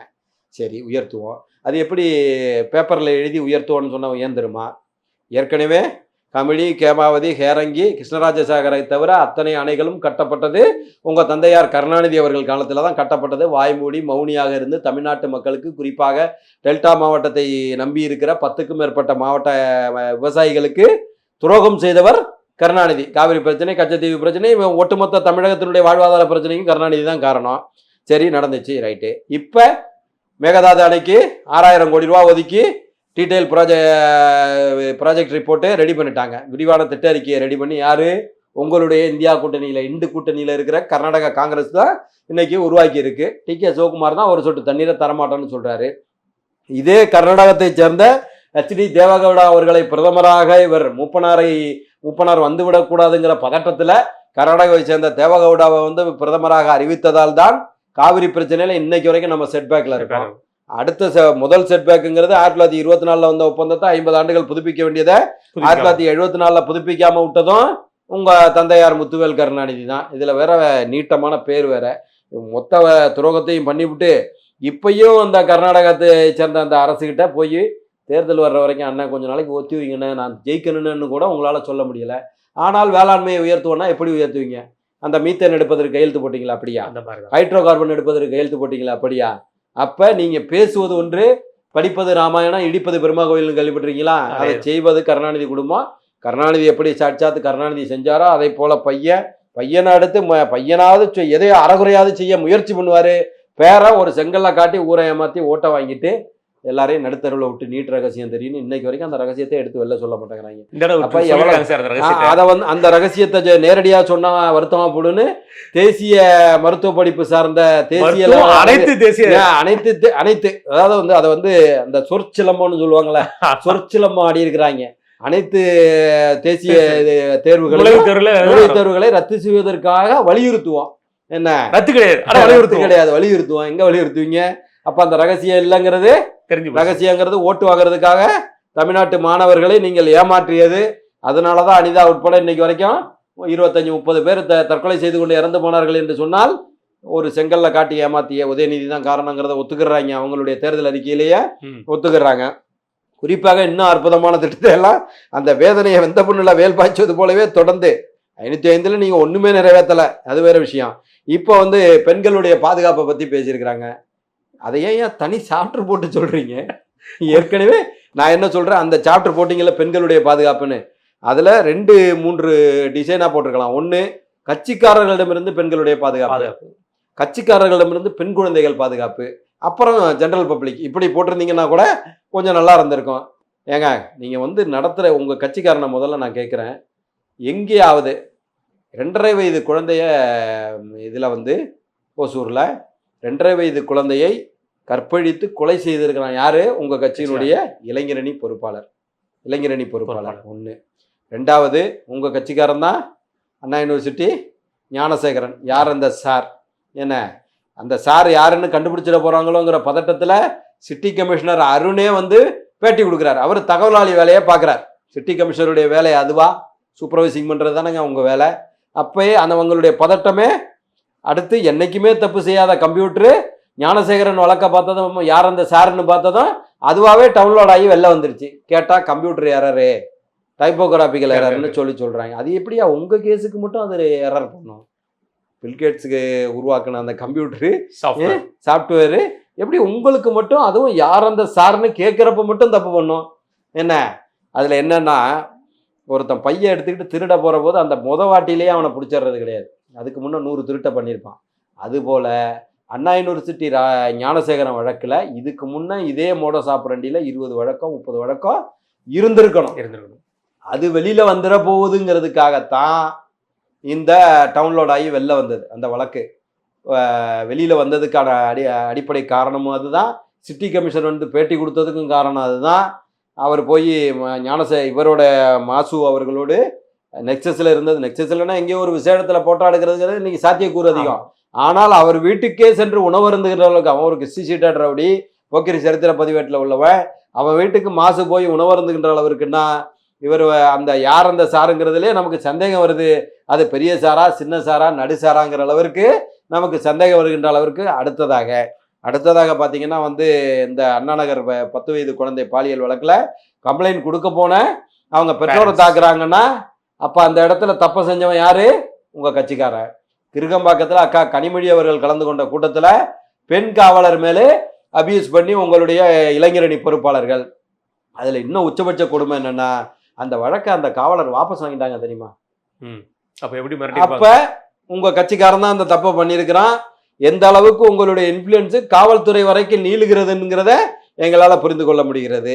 இன்னும் உச்சபட்சமாக பார்த்தீங்கன்னா அரக்கோணம் தெய்வ செயல். அவங்க மனைவியே சொல்கிறாங்க 22 பேர் தவறாக நடக்க சொன்னார், போனார், வந்தாருன்னு சொல்லி அவன் மேலே குற்றச்சாட்டு. இன்னும் வந்து வானுயராக அதை பரப்புகின்ற அடிப்படையில் உங்கள் திருவள்ளூர் மாவட்டத்தை சேர்ந்த கவுன்சிலர் பிரபாகரன் ஏர்கோஸ்டஸை மிஸ்டேக் பண்ணுறான். முதல்ல உங்கள் கட்சிக்காரங்களை பொதுமக்கள்கிட்ட இருந்து காப்பாற்றுறதுக்கே தனி சட்டம் அமைக்க வேண்டியிருக்கு. அதில் மரண தண்டனை விதிப்பாங்களா? 8 வயசு குழந்தைக்கு கீழே 8 வயசுக்கும் உள்ளதான். இப்போ இவ்வளோ நாள் யார் கவர்மெண்ட் நடந்துகிட்டு இருந்துச்சு? கோமாவில் எங்கேயே இருந்தாரா? சமீபத்தில் இப்போ என்சிஆர்டி இதில் கூட போக்சோ வழக்குகள் இப்போதான் சமீபத்தில் அதிகமாக பதிவாயிருக்குன்னு. அப்போ இவர் மாமா முரசொலி மாறம் போல் இவர் கோமாவில் இருந்தாரா? எனக்கு ஒன்றும் புரியலைங்க. 6999 போக்சோ வழக்குகள் தமிழகத்தில் பதிவாகிருக்குன்னு உங்கள் அமைச்சர் கீதா ஜீவன் சொல்கிறாங்க. நம்ம கேட்போமே, வெல்லும் தமிழ் பெண்கள் கேவலமாக இல்லை? இப்படி ஒரு தப்பை பண்ணிட்டு அந்த 6999 பெண் குழந்தைகள் அவருடைய வாழ்காலம் ஃபுல்லாக இதனுடைய நிகழ்வினுடைய பிரதிபலிப்பு வாழ்க்கை ஃபுல்லாக பிரதிபலிப்பு. இவங்க இழப்பீடு கொடுக்கப்பட்டு சார் பேசுகிறாங்க. 114 கோடி இழப்பீடு கொடுத்தோன்னு பெருமையாக சொல்லி பேசுகிறாங்க. அசிங்கம் இல்லை இதெல்லாம். கொலைகளை கம்பேர் பண்ணி சொல்கிறாங்க. மேற்குவங்கத்தோடையும் இதோடையும் குஜராத்தோடையும் இதோடையும் வந்து பீகாரோடையும் கம்பேர் பண்ணி சொல்கிறாங்க. நலத்திட்டங்களில் கம்பேர் பண்ணுறதுங்கிறது ஆரோக்கியமான விவாதம். ஆனால் கொலைகளில் நீங்கள் கம்பேர் பண்ணுறீங்கன்னா ஏன்ப்பா பாக்கி ரவுடியெல்லாம் சும்மா இருக்கீங்க, ஏதாவது 2-4 மர்டர் அடிங்க என்கரேஜ் பண்ணுற மாதிரி அது அதனுடைய அர்த்தம் கூட தெரியாமல் இதை பண்ணிக்கிட்டு இருக்காங்க. இவங்க வந்து பெண் பாதுகாப்பை பற்றி பேசுகிறாங்க. உண்மையிலே கேவலமாக இருக்கிறது. இதை ஒரு தேர்தல் அறிக்கையாக வெளியிடுறாங்க. இந்த தேர்தல் அறிக்கையில் சார் எப்போவுமே ஒரு பாயிண்ட் ஃபர்ஸ்ட் என்ன பாயிண்ட் சொல்கிறோம் அந்த பாயிண்ட் வந்து வெயிட்டாக இருக்கும். அதில் குறிப்பாக சொல்ல போனால் இந்த தடவை என்ன சொல்கிறாங்கன்னா 8000 ரூபீஸ்க்கு ஒரு இது கொடுத்துருவாங்க, வவுச்சர் கொடுத்துட்றாங்க. நம்ம என்ன பண்ணோம்னா பக்கத்தில் எந்த கடை இருக்கோ அந்த கடையில் போயிட்டு அந்த வவுச்சரை கொடுத்துட்டு நம்ம வீட்டில் இருக்க பழைய பொருள் ஏதாவது ஒரு பொருளை கொடுத்து அதை எக்ஸ்சேஞ்சும் பண்ணிக்கலாம். இல்லை மிக்ஸி கிரைண்டர் என்னென்ன நமக்கு தேவைப்படுதோ, அதாவது பெண்களுக்காக என்ன தேவைப்படுதோ அதை நம்ம வாங்கிக்கலாம்னு சொல்லியிருக்காங்க. இந்த திட்டத்தை எப்படி பார்க்குறீங்க? அதாவது வந்து புரட்சித் தமிழர் எடப்பாடியார் முதல் வாக்குறுதி அளித்த போது திராவிட முன்னேற்ற கழக அரசு வந்ததற்கு பிறகு ஒவ்வொரு குடும்பத்திற்கும் பல லட்சம் ரூபாய் இழப்பு வந்தது. சொத்து வரியை 150 மடங்கு உயர்த்ததாக இருக்கட்டும், மின்சார கட்டணத்தை 3 முறை உயர்த்தியதாக இருக்கட்டும், அதே போல் குப்பைக்கு வரி போட்டதாக இருக்கட்டும், கமர்ஷியல் டேக்ஸ் பில்டிங்க்கு வரி போட்டதாக இருக்கட்டும், இந்த திமுக அரசு வந்ததற்கு பிறகு ஈச் அண்ட் எவரி ஃபேமிலிக்கும் ஏறக்குறைய 5 to 15, 20 லட்சம் ரூபாய் வரை இழப்பு வந்தது. இந்த இழப்பை ஈடுகட்டணுன்ற விதத்தில் ஒரு லம்சம் அமௌண்ட்டாக இழப்பீட்டு தொகையாக ஒரு 10,000 ரூபா அனைத்து இந்திய அண்ணா திராவிட முன்னேற்ற கழக அரசு வந்ததற்கு பிறகு அனைத்து குடும்ப கார்டுகளுக்கும் வர வைக்கப்படும் உதவித்தொகையாக சொன்னாங்க. அதாவது வந்து இந்த திராவிட முன்னேற்ற கழகத்தினுடைய இந்த 580 வாக்குறுதியுமே ஒட்டுமொத்தமாக அனைத்து இந்திய அண்ணா திராவிட முன்னேற்ற கழகத்தினுடைய வாக்குறுதி மக்களிடம் சென்று சேர்ந்து அதில் கிடைச்ச ரீச்சை வச்சு தான், அந்த பயத்தின் அடிப்படையில் தான் அதை வெளியிட்டிருக்கிறாங்க. குறிப்பாக அந்த 10,000 ஈக்குவலைட் பண்ணதான், அதை சமன்படுத்துவதற்காக தான் அந்த வசந்தன் கோல வெளியிடுற கூப்பன் வாக்குறுதியை ஒரு அரசாங்கமே நின்று செய்யுதுன்னா எதை வேணாலும் வாங்கிக்குவாங்களா? அதுக்கு எங்கே இருக்க சிஸ்டம்? அதுக்கு எத்தனை ஆஃபீஸரை போட போகிறீங்க? ஏற்கனவே 25,000 ஆசிரியர்களை போடலை. இன்னும் சொல்றாங்க வந்து 1000 மாதிரி பள்ளிகள் உருவாக்கப்படும். சரி, இதுல என்ன சார், வருமான வரி கெட்டாத மகளிருங்காங்க. நம்ம வீட்டுல இருக்கிற ஃபேமிலி ஹவுஸ் ஒய்ஃப் எல்லாருமே வருமான வரி கெட்டாதவங்க தான். அப்ப எல்லாருக்கும் போய் கிடைச்சிருமா? எதுக்கான வாய்ப்பு இருக்கா? ஏற்கனவே நீங்க மகளிர் உரிமை தொகை சொல்லி கொடுத்து விட்டீங்களா? ஒழுங்கா அதுல அரியரை எல்லாம் கொடுத்துட்டீங்களா? அதுலயே செக்மெண்டா நீங்க தவணை முறையில கொடுத்துக்கிட்டு வந்துட்டீங்க, எல்லாருக்கும் தெரியும். முதியோர் ஓய்வூதிய திட்டம் பல ஆண்டுகளா நிறுத்தப்பட்டு தேர்தல் வர்றதுனாலதான் நீங்க கொடுக்குறீங்கிறது மக்களுக்கு தெரியும். அதை விட்டுவிட்டு நீங்கள் வந்து 1000 மாதிரி பள்ளிகளை உருவாக்கணும்னா ஏற்கனவே 45,000 கோடி ஒரு ஆண்டுக்கு கல்வித்துறைக்கு ஒதுக்கப்படுகிறது. ஆனால் 25,000 காலி பணியிடங்கள், ஆசிரியர் பணியிடங்கள் இன்றைக்கு வரை 1300 வரை 1800 வரை தான் போட்டிருக்கீங்க. இன்றைக்கு வரை ஆசிரியர் காலி பணியிடங்கள் நிரப்பப்படவில்லை. ஏறக்குறைய ஓராசிரியர் கிட்டத்தட்ட 5000 to 7000 பள்ளிகளில் தலைமை ஆசிரியர் பணியிடம் காலியாக இருக்குது. 1500 பள்ளிகள் ஓராசிரியர் பள்ளியாக செயல்பட்டு கொண்டு இருக்கின்றன. இந்த திராவிட மாடல்னு பீத்துக் கொள்ளுகிற இந்த அரசில் 208 பள்ளிகள், 280 பள்ளிகள் தமிழகத்தில் மூடப்பட்டிருக்கின்றன. குறிப்பாக சென்னையில் மட்டும் 19 பள்ளிகள் மூடப்பட்டிருக்கின்றன. இதற்கு இவர்கள் சொல்லுகின்ற வாதம் பிறப்பு தொகை குறைந்து விட்டது அப்படின்னு சொல்லி. கணக்கு சேர்ப்பு தொகையா பிறப்பு தொகை? அதுதான், பிறப்பு தொகை குறைந்து விட்டதாக பொய்யான ஒரு வாதத்தை. அப்போ கொரோனா பேரிடரில் மட்டும் எப்படி 7 to 9 லட்சம் பேர் அரசு பள்ளிகளில் சேர்ந்தாங்க? கட்டணம் கட்டுவதற்கு வழி இல்லாமல் இப்போ தனியார் பள்ளிகளை டேக்கிள் பண்ண முடியாமல் கொண்டாந்து சேர்த்தாங்களே. அப்போ அன்னைக்கு பிறப்பு விகிதம் குறையலையா? பொய்யான விஷயங்களை சொல்லி பொய்யான வாக்குறுதிகளை கொடுக்கறதுல போன வாட்டி 505 சொன்னோம், அதை விட கூட கொடுத்தாதான் அதை விட கூடுதலாக ஏமாற்ற முடியும்னா 580 உருவாக்கி இருக்கிறாங்க. அத்தனையும் வெற்றி கம்பக்கான மாநில உரிமைகளாம். என்ன உரிமைகளை பெற்று தந்துட்டீங்க? கர்நாடகா இப்போ சொன்னேனே மேகதாது, என்ன உரிமையை பெற்று தந்துட்டீங்க? கச்சத்தீவு யார் விட்டு கொடுத்தது? காவிரி பிரச்சனையில் விட்டு கொடுத்தது யாரு? என்ன உரிமையை நீங்கள் மாநில உரிமையை நீங்கள் பெற்று தந்துருக்கீங்கன்னு நான் கேட்குறேனே. அவ்வளவு நீங்கள் மாநில உரிமைகள் மீது உண்மையான பாசமும் அன்பும் அக்கறையும் உங்களுக்கு இருக்குமானால் நீங்கள் 99லிருந்து 2003, 2004 வரை, 2004லிருந்து 2009 வரை, 2009லிருந்து 2014 வரை, அதற்கு முன்ன ஐக்கிய Gujral period, VP Singh period, Deve Gowda period, மொத்தமாக 18 ஆண்டுகள் மத்திய அரசுல இருந்திருக்கீங்க. மாநில உரிமையை பெறணும்ல, அதில் முக்கிய துறையில் இருக்காங்க. நீர்வளத்துறை ஒரு தடவை கேட்கிறேன். அதைத்தான் நான் கேட்க வர்றேன். நீர்வளத்துறையை பெற்று இந்த காவிரி பிரச்சனையெல்லாம் ஜஸ்ட் லைக் தட்டா ஒவ்வொரு பொருளையே முடிச்சுட்டு போயிருக்கலாமே. கல்வித்துறையை வாங்கி மாநில பட்டியலுக்கு கொண்டு வரணும்னு சொல்லி எழிலனை வச்சு வழக்கு போட்டு அதில் பேர் வாங்குறதுக்கு முயற்சி பண்ணிக்கிட்டு இருக்கீங்களே. போனது யாரு? உங்க கூட்டணி கட்சி தானே எடுத்துக்கிட்டு போணுச்சு மாநில பட்டியலேருந்து மத்திய பட்டியலுக்கு. நீங்கள் கல்வித்துறையை வாங்கி மாநில பட்டியலுக்கு கொண்டு வந்திருக்கலாமே. ஜஸ்ட் லைக் தட்டா ஓவர் ஃபோனில் 9 கேபினெட் அமைச்சர்களை வச்சுருந்தீங்க முதல் ஐக்கிய முற்போக்கு கூட்டணி அரசில். 12 அமைச்சர்கள் மொத்தம், கேபினெட் அமைச்சர்கள் மட்டும் 9 கேபினெட் அமைச்சர்களை வச்சுருந்தீங்களா? பண்ணீங்களா? நீங்கள் வெளியுறவுத்துறையை வாங்கி ஈழ பிரச்சனையை ஜஸ்ட் லைக் தட்டா முடிச்சுட்டு போயிருக்கலாமே. 2G ஸ்பெக்ட்ரம் போன்ற தமிழர்களுக்கு தலைகுனிவை உண்டாக்குகின்ற ஊழல் வழக்குகளை தான் தமிழகத்திற்கு கொண்டு வந்து சேர்த்தீங்களே. நாங்கள் திரும்ப அனைத்து இந்திய அண்ணா திராவிட முன்னேற்ற கழகம் வைக்கின்ற வாதம் தங்களை வளப்படுத்திக் கொள்வதற்காக மட்டுமே மத்திய அரசிலையும் மாநில அரசிலையும் அங்க வகிப்பது திமுக. தன்னுடைய குடும்ப நலனுக்காக கட்சி நடத்துறவங்க திமுக. என்றைக்கும் அனைத்து இந்திய அண்ணா திராவிட முன்னேற்ற கழகம் அப்படி செயல்பட்டதும் கிடையாது. தமிழ்நாட்டில் இருக்கிற விளிம்பு நிலை மக்களுக்காக மட்டுமே உழைக்கின்ற இயக்கம் அனைத்து இந்திய அண்ணா திராவிட முன்னேற்ற கழகம். நாங்கள் சொல்கிறோமே, நாங்கள் செய்யாத சமூக நீதியாங்க. சமூக நீதினு 2வது டாபிக். 69% இடஒதுக்கீடு இந்திரா சகானி வழக்கில் வந்து உச்சநீதிமன்றத்தினுடைய அரசியல் சாசன அமர்வு இந்தியாவில் இருக்கிற மாநிலங்களினுடைய அந்த ரிசர்வேஷன் வந்து 50% இடஒதுக்கீடு என்பது 50% மிகைப்படக்கூடாது என்று தீர்ப்பு வழங்கப்பட்ட போது தமிழகத்தில் இருந்த 69% இடஒதுக்கீட்டிற்கு ஒரு பங்கம் வருதுன்னு சொல்லி அன்றைக்கு மிகப்பெரிய முயற்சியை செய்து சங்கர்தயாள் சர்மா அவர்கள் குடியரசுத் தலைவராக இருந்தபோது இந்திய அரசியலமைப்பு சட்டம் 9வது அட்டவணையில திருத்தம் கொண்டு வந்து இந்தியாவில் எந்த மாநிலத்திலையும் 69% இடஒதுக்கீடு கிடையாது. இப்பதான் ஹேமந்த் சோரன் ட்ரை பண்ணாரு, நடக்கலாம். கவர்மெண்ட்டும் இதாயிருக்கு, இப்பதான் முயற்சி பண்றாரு. ஆனால் தமிழகத்தில் மட்டும்தான் 23 லட்சம் அரசு ஊழியர்கள் இருக்கிறார்கள். பாக்கி மாநிலத்திலாம் 15 லட்சம் பேர் தான் இருக்க முடியும் இந்த மக்கள் தொகையோடு கம்பேர் பண்ற போது.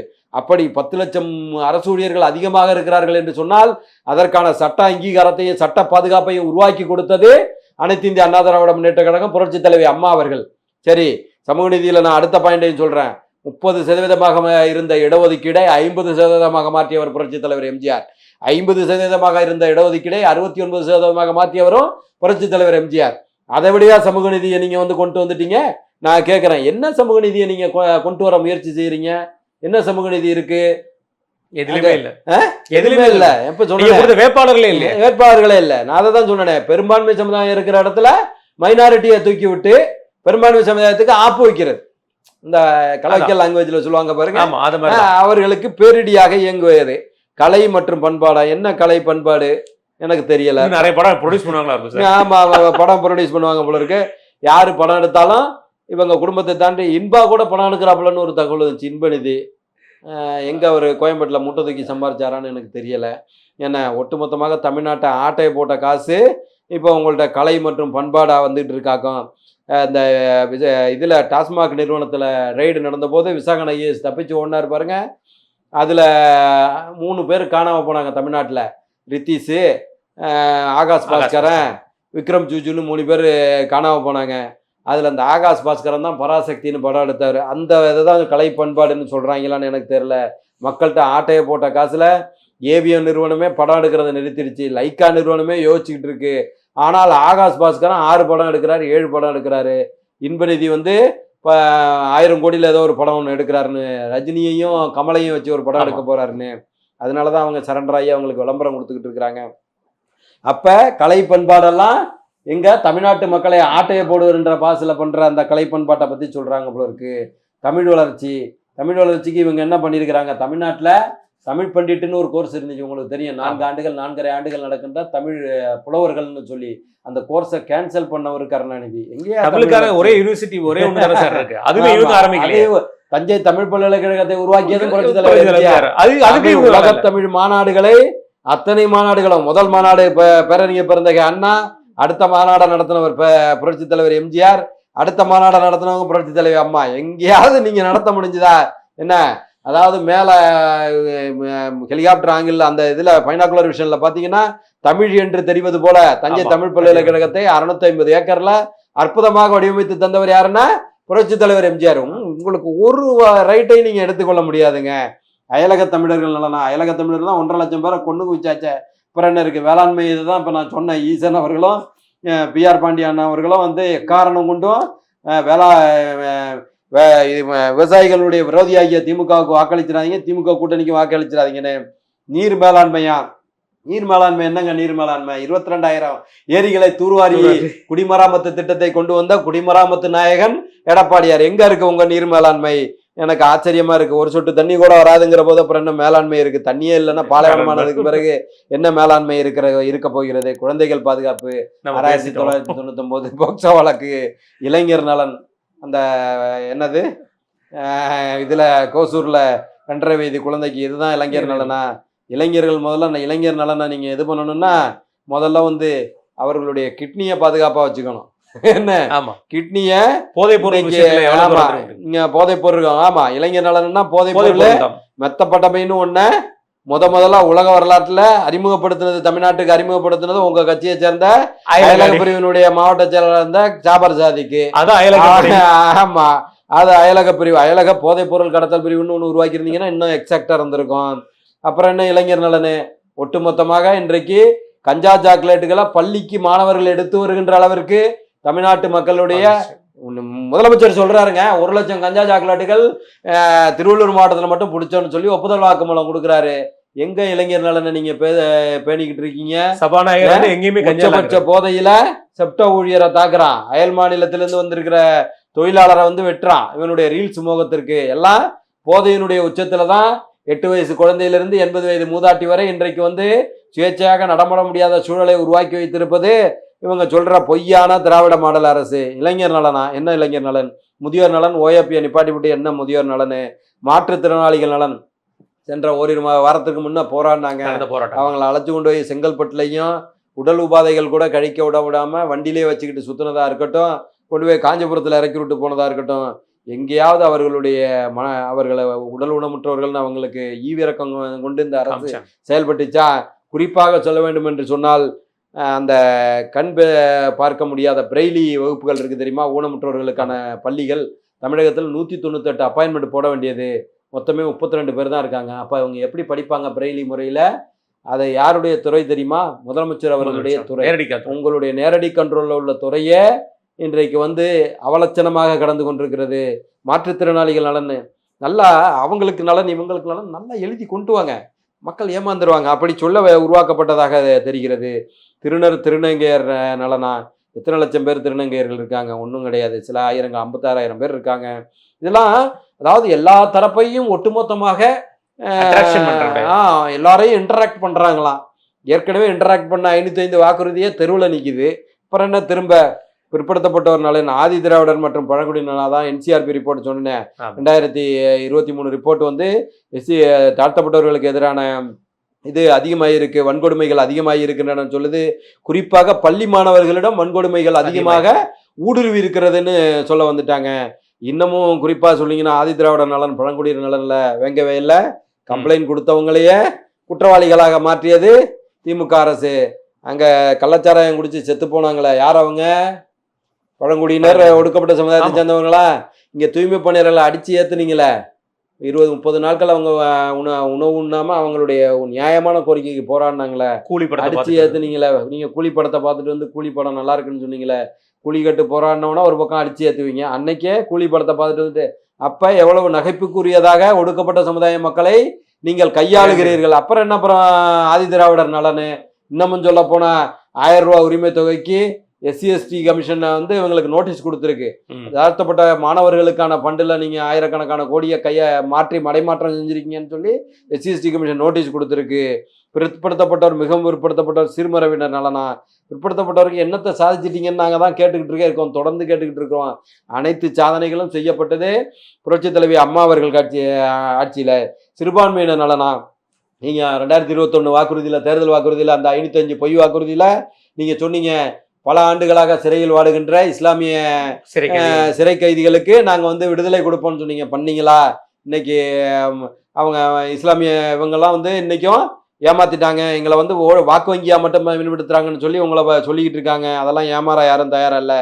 தொழிலாளர் பாதுகாப்பான் சாம்சங் தொழிலாளர்கள் நேற்றைக்கு முதல் நாள் கூட அங்கே அதை பணி நீக்கம் செய்யப்பட்ட 27 பேருக்கு பணி திரும்ப கொடுக்கல அப்படின்னு சொல்லி அவங்க போராடிக்கிற சாலை மறியல் பண்ணாங்க சுங்குவார் சத்திரத்தில். நீங்கள் கேள்விப்பட்டிருப்பீங்க. அவங்க என்ன நியாயமா நாங்கள் ஒரு தொழிற்சங்கத்தை அமைக்கிறோங்கிறாங்க. அது என்ன சட்டவிரோதமான ஒரு விஷயமா? தொழிலாளர்கள் நலனுக்கு எதிராக செயல்பட்ட அரசுன்னு எடுத்துக்கிட்டிங்கன்னா அது திமுக அரசு தான்.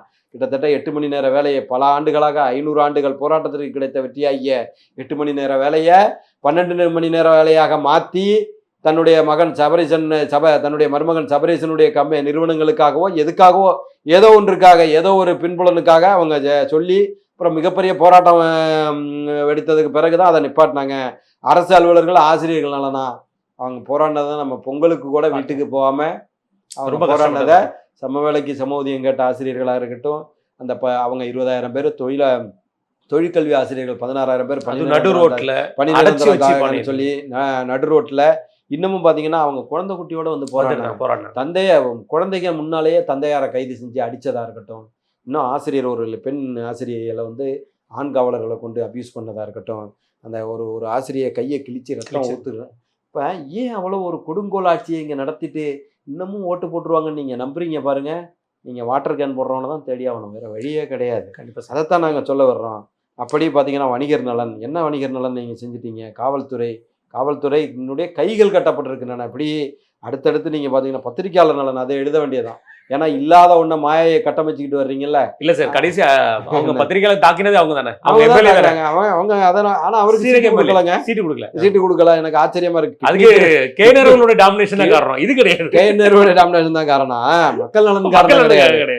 அதுலயே நீங்க கிட்னி திருடனுக்கு சீட்டு கொடுத்துருக்கீங்க. 3 லட்சம் மக்களுடைய பிரதிநிதியா இருக்கவரு, நாங்க வந்து பொதுநலனுக்காகவே ஹாஸ்பிட்டல் நடத்துறோம், இப்போ ஊரா விட்டு கிட்னி எல்லாம் திருடி வைக்கிறது உன் வேலைன்னு நீனே ஒப்புதல் வாக்குமூலம் கொடுக்குறீங்க.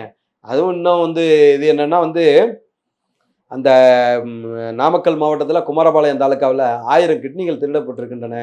அவங்களுக்கு மெயினாக அவங்களுடைய வறுமைக்கான காரணம் என்ன சொல்கிறாங்கன்னா, நாங்கள் நெசவு தொழில் செஞ்சுக்கிட்டு இருந்தோம், மின்சார கட்டணம் 3 மடங்கு போகிற போது எங்களால் வந்து எங்கள் தொழிலை செய்ய முடியலை, எங்களுக்கு இருக்கிற கடன் அதிகமாயிடுச்சு, வேற வழி இல்லாமல் நாங்கள் கிட்னியை விற்றோம். சார், பொங்கல் அன்னைக்கு அவங்கள்ட்ட கூட பர்ச்சேஸ் பண்ணாமல் போய் வெளி மாநிலத்திலேருந்து நீங்கள் பர்ச்சேஸ் பண்ணி அதுலேயும் கட்டிங் போடுறதுக்காக, அது உண்மையிலே கொடூரமான விஷயம் இல்லையா?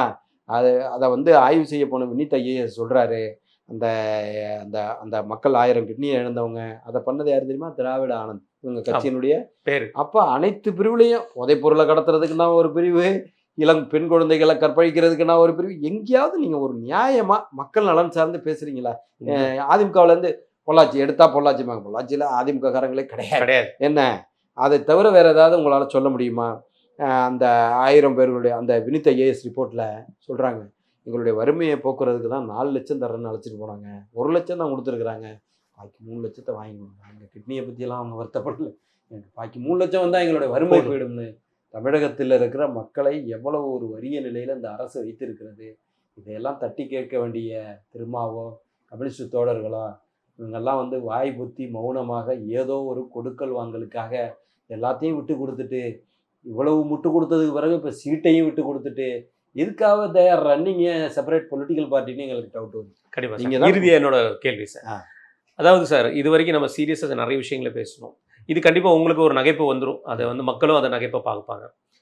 இவர் உங்களுடைய முக்கியமான தேர்தல் அறிக்கையில் ஒன்று சொல்கிறது வந்து 20 லட்சத்துக்கு மேலே அந்நிய முதலீட்டை கொண்டு வந்துடுவாங்களாம், 5 லட்சத்துக்கு மேற்பட்டவர்களுக்கு வேலை வாய்ப்பு கொடுக்கப்பட்டு இருக்காங்கள, இதை எப்படி பார்க்குறீங்க? அதாவது வந்து இந்த அரசு வந்ததுக்கு பிறகு ஒரு ஓரிரு மாதங்களுக்கு முன்பு கூட ஒரு டிஆர்பி ராஜா 922 புரிந்துணர்வு ஒப்பந்தங்கள் நாங்கள் பண்ணிட்டோம், 38 லட்சம் கோடி நாங்கள் வந்து இது 14 லட்சம் கோடி நாங்கள் இதை ஈர்த்துட்டோம், 38 லட்சம் பேருக்கு வேலை வாய்ப்பை கொடுத்துட்டோன்னு. அப்புறம் எதுக்குங்க இவ்வளவு தேர்தல் அறிக்கையும் பன்னீர் வர்றாரா வெந்நீர் வர்றாரா, அவங்க எங்கே அலைபாயிருங்களே, எதுக்காக அலைபாய் வெத்து பேப்பரை காமிச்சிங்களே, 38 லட்சம் பேருக்கு வெத்து பேப்பரை காமிச்சிங்களே, 38 லட்சம் பேருக்கு வேலை கொடுத்துருந்தீங்கன்னாங்க இண்டு நாள் போட்டாலே 1.5 கோடி ஓட்டுங்க, ஈஸியாக நீங்கள் படுத்துக்கிட்டே ஜெயிக்கலாமாங்க, எம்ஜிஆர் ஆண்டிப்பட்டியில் ஜெயிச்ச மாதிரி ஜெயிக்கலாமாங்க, எதுக்காங்க அலைபாயிருங்க? சரிங்களா? பொய்யான வாக்குறுதி நான் சொல்கிறேனே, 1.59 லட்சம் கோடி செமிகண்டக்டர் தயார் பண்ணுகின்ற பாக்ஸ்கான் நிறுவனம் வந்து குஜராத்துக்கு போணுச்சு. 2-3 மாதம் வெயிட் பண்ணி பார்த்துட்டு உங்கள் கட்டிங் கமிஷனையும் அவங்களால சமாளிக்க முடியலன்னு பிஓசி கார் நிறுவனம் 54,000 கோடி தெலுங்கானா ரேவந்த் ரெட்டி கிட்ட போணுச்சு. அதுபோல் கோத்ரேஜ் நிறுவனம், அத்தனை நிறுவனங்களும் வெளிமாநிலத்தில் சென்று விட்டது. கூகுள் வந்து நான் ஒன்றே ஒரு அடிப்படை நான் சாதாரண நபராக இருந்து கேட்குறேன், 3 முறை மின்சார கட்டணத்தை ஏற்றிட்டீங்க, அப்புறம் நிறுவனம் உங்கள் இதுக்கு வரும்னா எங்கேயாவது இது அறிவுபூர்வமாக இருக்கா? கேட்டிங்கன்னா தொழில் வளர்ச்சி 2011 தொழில் வளர்ச்சி அப்படின்னு சொன்னாங்க. எப்படிங்க தொழில் வளர்ச்சி இருக்கும்? அதான் 16 மணி நேரம் மின்வெட்டு அப்படின்னு நான் கேள்வி கேட்டதான் அப்பா ஒரு டிபேட்டில். அப்புறம் வாயை பொத்திக்கிட்டாரு. இப்பயும் என்ன சொல்கிறீங்க, கிராஸ் ரேஷியோ வந்து அதிகமாகிடுச்சு அப்படின்னு சொல்லி 150 மடங்கு சொத்து வரியை போட்டுட்டு 3 மடங்கு மின்சார கட்டணத்தை உயர்த்திட்டு மக்கள் வந்து ஒவ்வொரு தனிப்பட்ட குடும்பத்திற்கும் இன்று 5 லட்சத்திலிருந்து 15-20 லட்சம் வரை இழப்பீடு வந்திருக்கு. அப்புறம் எப்படி தனிப்பட்ட நபருடைய வருமானம் ஏறிடுச்சுன்னு நீங்கள் சொல்கிறீங்க? சொல்ல முடியும். அவன் வருமானத்தில் 2,000 வரைக்கும் உருவிட்டு அவன் நல்லா இருக்கிறான்னு நீங்கள் சொன்னால் எப்படி கேட்டால் அந்த ரிப்போர்ட்டை பாரு இந்த ரிப்போர்ட்டை பாரு. நான் அறிவுபூர்வமான கேள்வியை கேட்குறேங்க. நீங்கள் 150 மடங்கு சொத்து வரியை உயர்த்திட்டீங்க. வரி கட்ட வேண்டியவன் 500 ரூபா கட்டிக்கிட்டு இருந்தவன் 50,000 ரூபா கட்டுறான். மின்சார கட்டணம் 500 ரூபா கட்டிக்கிட்டு இருந்தவன் 5,000 ரூபா கட்டுறான். குப்பை வரி, ஒவ்வொரு வரியையும் உயர்த்தி விட்டு கிராஸ் வெல்த் வேரியோ ரேஷியோ ஏறி போயிடுச்சுன்னா எப்படி ஏறும்னு கேட்குறேன். சாத்தியக்கூறு எப்படி ஆம். நீங்களே சொல்லுங்க. அப்ப அது பொய்யான வாதமா இல்லையா? கண்டிப்பா நான் அதை தான் திரும்ப திரும்ப கேட்கிறேன். அவ்வளவு வெல்த்தா இருந்தா ஏங்க கிட்னியை வைக்கிறான்? அவன் தொழில் பண்றவன் தானே, ஆ, நெசவாளர் தானே. இன்னும் வந்து இன்னும் ஒரு படி மேல போய் அந்த கிட்னி ராக்கெட்டிங் டீம் எப்படி வந்து போதைப்பொருள் தடுப்பை வந்து டெல்லியில இருந்து வந்துச்சோ, அது போல மகாராஷ்டிராவில இருந்து கிட்னி ராக்கெட்டிங் டீம் வந்து 1 கோடி ரூபாய்க்கு கம்போடியாவில் இருக்கிற தொழிலதிபருக்கு ஒரு கிட்னியை ஏபி நெகட்டிவ்ங்கிற கிட்னி வந்து 1 கோடி ரூபாயா. அது வந்து 1 லட்சம் பேர்ல 2 லட்சம் பேர்ல ஒருத்தருக்கு தான் இருக்குமா. அதை வந்து கம்போடியாவில் இருக்கிற நபருக்கு வித்துருக்குறாங்க. அதில் தான் இப்போ கிதார் மருத்துவமனை இப்போ திரும்ப ரீக்ளோஸ் பண்ணியிருக்காங்க. கோர்ட்டில் போட்டு அவங்க இது பண்ணிட்டு இருந்தாங்க, ரீக்ளோஸ் பண்ணியிருக்கிறாங்க. அதை வந்து கிட்னி ராக்கெட்டிங் மகாராஷ்டிராவிலேருந்து வந்து பிடிக்குது. அதில் இப்போ அந்த மருத்துவர் வந்து தலைமறைவாகியிருக்கார். இது எல்லாத்தையும் செஞ்சது யாருங்கிறீங்க? உங்கள் சட்டமன்ற உறுப்பினர் தனலட்சுமி சீனிவாசன் நிறுவனத்தினுடைய கதிரவன்.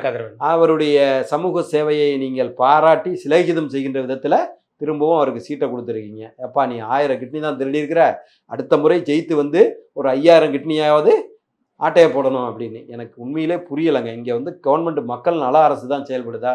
இவ்வளவையும் தாண்டி ஒரு 500 வாக்குறுதியை கொடுத்துட்டா நம்ம ஜெயிச்சிடலாம்னு நினைக்கிறாங்க பாருங்க. இது வந்து குஜராத்தோ பீகாரோ இல்லை, இது வந்து ராஜஸ்தானோ பீகாரோ இல்லை. தமிழ்நாட்டு மக்களுக்கு அரசியல் அறிவும் அதிகம், கல்வி அறிவும் அதிகம். எடப்பாடியார் அவர்கள் வார்த்தையில் சொல்வதாக இருந்தால் பொம்மை முதல்வருடைய திராவிட முன்னேற்ற கழகத்தினுடைய இறுதி தேர்தல் இதுவாகத்தான் இருக்குங்கிற கருத்து. மிக்க நன்றி சார், உங்கள் நேரத்தையும் கருத்தை